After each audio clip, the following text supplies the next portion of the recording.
سيدنا معاذ كان رضاي خوالب لسر بيخفي مرقبو أي فرمو اللهم إنك تعلم أني لم أكن أحب البقاء في الدنيا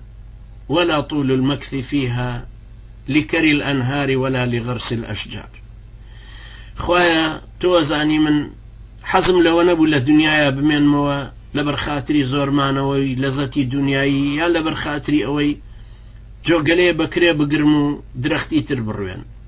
ولكن كنت أحب البقاء لمكابدة الليل الطويل وظمأ الهواجر في الحر الشديد ولمزاحمة العلماء بالركب في حلق الذكر. خوايا بلام توزاني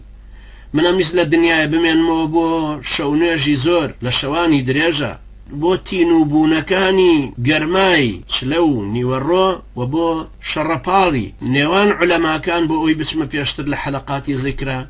هتاكو زياتر شد فير ببو. اماش براستي او كسي كبير بقى او رتبة برزة او همة برزة بيوستي با